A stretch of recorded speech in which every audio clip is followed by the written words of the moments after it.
वालेकुम स्टूडेंट्स, आज हम नया टॉपिक स्टार्ट कर रहे हैं that is calculation involving gases and in this we do mole volume conversion. क्योंकि गैसेस जब इन्वॉल्व होती हैं किसी रिएक्शन में तो हम उनका वॉल्यूम आसानी से मैयर कर लेते हैं, क्योंकि गैसेस जो होती हैं बहुत लाइटर होती हैं and it is difficult to measure their masses.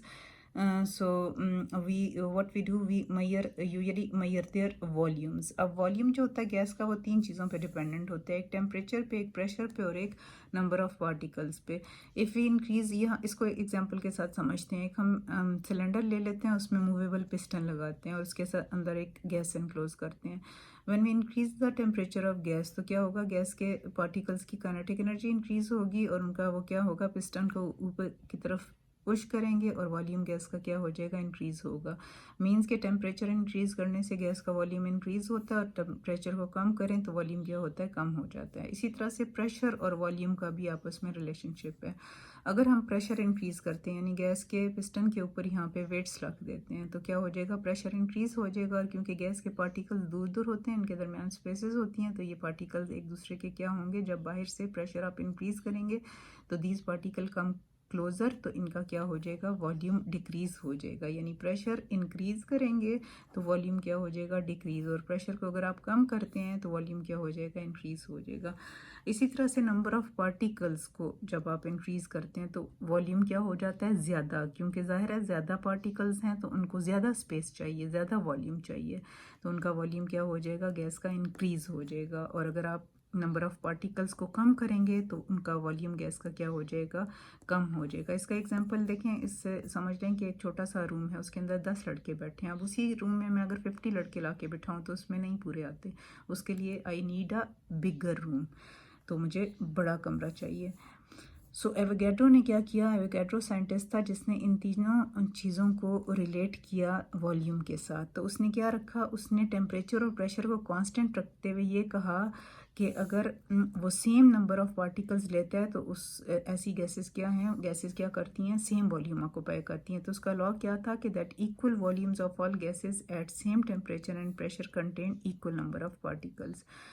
ठीक है, ये बात समझ में आ गई। आप आगे जाके गैसेस के चैप्टर में भी डिटेल से ये लॉ पढ़ेंगे। यानी टेम्परेचर और प्रेशर को जब कांस्टेंट रखा जाता है तो अगर नंबर ऑफ़ पार्टिकल्स को सेम रखा जाए तो किसी भी गैस के जो पार्टिकल्स होंगे, number of particles, same number of particles, वो सेम वॉल्यूम ऑक्यूपाई करेंगे।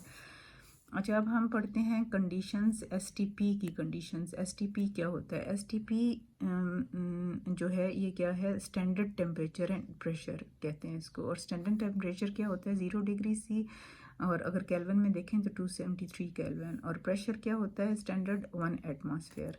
अच्छा, दूसरी चीज़ आप देखें कि यूनिट्स जो मैयर किया जाता है गैसेस का, वॉल्यूम जो मैयर किया जाता है, उस वॉल्यूम के क्या यूनिट्स यूजुअली हम यूज़ करते हैं, हम डीएम क्यूब यूज़ करते हैं और सीएम क्यूब यूज़ करते हैं। लीटर्स भी यूज़ होता है, लीटर्स और डीएम क्यूब जो है वो इक्वल है, सेम चीज़ है। और सेंटीमीटर क्यूब और एमएल इक्वल होता है, ठीक है। लेकिन जो यूज़ किए जाते हैं वो ज़्यादातर वो डीएम क्यूब और सीएम क्यूब। तो 1 डीएम क्यूब किसके इक्वल होता है, 1000 सीएम क्यूब के। ये क्यों कन्वर्जन हमें चाहिए होगी आगे न्यूमेरिकल्स में। अच्छा, एसटीपी समझ आ गई, 0 डिग्री सी और 1 atmosphere, standard temperature and pressure. अच्छा, इस चीज़ को एक्सपेरिमेंटली फाइंड आउट किया गया कि जब भी कोई 1 मोल ऑफ गैस आप लेते हैं एसटीपी के ऊपर तो वो कितना वॉल्यूम ऑक्यूपाई करती है, occupies 22.4 DM cube volume occupy करती है। यानी कोई भी गैस ले लें, किसी भी गैस का 1 मोल ले लें एसटीपी पे तो उसका वॉल्यूम क्या होगा, उस गैस का वॉल्यूम कितना गैस वॉल्यूम ऑक्यूपाई करेगी, 22.4 डीएम क्यूब। और इस वॉल्यूम को क्या नाम दिया गया, इसको दिया गया molar gas volume eight STP. क्योंकि कंडीशन क्या थी, स्टैंडर्ड टेम्परेचर था और प्रेशर था। टेम्परेचर कितना था, 0 डिग्री सी, और प्रेशर कितना था, 1 एटमॉस्फेयर। तो इस टेम्परेचर और प्रेशर पे जो वॉल्यूम गैस ऑक्यूपाई करती है 22.4, that is called molar gas volume eight STP. या आप ये भी कह सकते हैं कि volume of 1 mole of gas at STP. इसको हम समझते हैं एक डायग्राम से। देखिए 4 बैलून्स ले लें, ठीक है, और 4 एक ही साइज़ के बैलून लेके उनके अंदर क्या चीज़, एक में डालें 1 मोल गैस डालें, कंडीशंस जो है कांस्टेंट रखें, एसटीपी की रखें, 1 मोल ऑफ गैस लें एसटीपी पे। ठीक है, इस बैलून में आपने ऑक्सीजन ली, दूसरे में आपने कार्बन डाइऑक्साइड ली, तीसरे में आपने हाइड्रोजन गैस ली और फोर्थ में आपने हीलियम गैस ली। तो अब अकॉर्डिंग टू जो पीछे हमने पढ़ा है वो क्या पढ़ा था कि equal 1 mole of any gas at STP वो कितना वॉल्यूम ऑक्यूपाई करेगी, सेम वॉल्यूम, यानी कितना 22.4, ये भी 22.4, ये भी 22.4, ये भी 22.4 और हीलियम भी 22.4 वॉल्यूम ऑक्यूपाई करेगी। और क्योंकि इनका 1 मोल है तो इनमें नंबर ऑफ पार्टिकल्स भी चारों में क्या होंगे, they both contain Avogadro number of particle, यानी चारों में नंबर ऑफ पार्टिकल्स क्या होंगे, सेम 6.02 इंटू 10⁻23 पार्टिकल्स होंगे। ठीक है, लेकिन जो चीज़ डिफरेंट होगी वो क्या होगी, इनका मोलर मास। ठीक है, तो 1 मोल ऑफ ऑक्सीजन का क्या मोलर मास होता है, 32। कार्बन डाइऑक्साइड का मोलर मास क्या होता है, 44। हाइड्रोजन का मोलर मास क्या होता है, 2 ग्राम्स। और हीलियम का मोलर मास क्या होगा, 4 ग्राम्स। यानी इनके मोलर मासेस तो अपने होंगे, लेकिन इनका जो वॉल्यूम है और इनके अंदर नंबर ऑफ पार्टिकल्स हैं वो STP पे क्या होंगे, 1 mole of any of these gases contain same number of particles, that is Avogadro number, and occupy same volume, that is 22.4 dm³। तो इससे हम ये रिलेशनशिप डेवलप कर सकते हैं कि 1 mole of any gas at STP occupy 22.4 dm³। याद रखें ये वॉल्यूम किस पे है, STP पे। ठीक है, और इसे क्या कहते हैं, मोलर गैस वॉल्यूम। सो 22.4 dm³ 1 मोल ऑक्यूपाई करेगा और उसमें कितने पार्टिकल्स होंगे, एवोगैड्रो नंबर ऑफ पार्टिकल्स होंगे, और उसका मास क्या होगा, मोलर मास जो गैस का होगा वो, यानी मास ऑफ 1 मोल जो होगा गैस का वही मास होगा उनका। इसका एग्जांपल जो ऊपर किया इसको देख लें, जैसे 1 मोल ऑफ, फॉर एग्जांपल ये देखें example, 1 mole of oxygen at STP कितना वॉल्यूम ऑक्यूपाई कर रही है, 22.4 dm³। कितने नंबर ऑफ पार्टिकल्स कंटेन करती है, एवोगैड्रो नंबर, और मास क्या है, क्योंकि ऑक्सीजन है तो 32 ग्राम्स उसका मोलर मास जो होगा। ठीक है, फार्मूला जो यूज़ होता है मोल्स की कैलकुलेशन, जब गैस और वॉल्यूम को जब हम रिलेट करते हैं तो मोल्स को कैसे कैलकुलेट करते हैं, तो ये फार्मूला यूज़ होता है कि moles of a gas is equal to volume in dm³ divided by molar gas volume at STP। ठीक है, ये फार्मूला यूज़ होगा आगे न्यूमेरिकल्स में। तो हम इसको समझते हैं, अंडरस्टैंड करते हैं with practice problem. So look at page number 3, open book, page number 13 को खोलें और उस पर प्रैक्टिस प्रॉब्लम 1.7 देखें।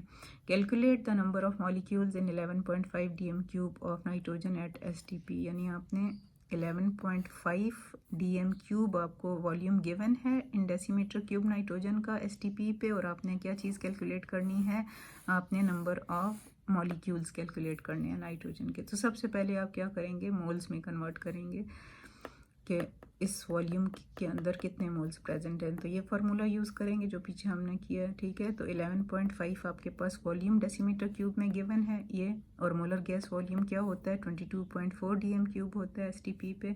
तो वो आपने पुट किया तो आपके पास क्या आ गया, dm³ कैंसिल हो गए, तो नाइट्रोजन का मास आप मोल्स कितने आ गए, 0.513 मोल्स आपके पास क्या आ गया, नाइट्रोजन आ गया।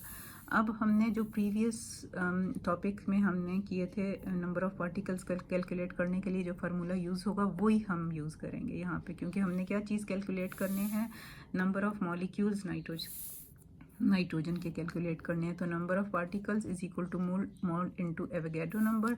मोल अभी हमने कैलकुलेट करे हैं नाइट्रोजन के, 0.513 को मल्टीप्लाई करेंगे एवोगैड्रो नंबर से तो हमारे पास ये आंसर आ जाएगा, 3.088 इंटू 10⁻23 मॉलिक्यूल्स हमारे पास आ जाएंगे नाइट्रोजन के।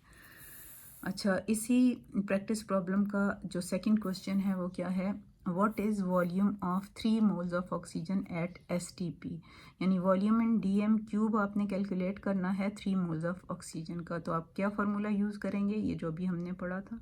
ठीक है, moles in volume in dm³ आपने कैलकुलेट करना है। मोल्स आपको नोन है, मोलर गैस वॉल्यूम STP पे भी आपको पता है। तो आप क्या करेंगे, फार्मूला में ये अननोन को इधर लाएंगे, मोल्स को मल्टीप्लाई करेंगे मोलर गैस वॉल्यूम से। मोल्स कितने हैं, 3, और मोलर गैस वॉल्यूम 22.4, तो आपके पास आंसर क्या आ गया, 67.2 dm³ आपके पास वॉल्यूम आ जाएगा 3 मोल्स ऑफ ऑक्सीजन का।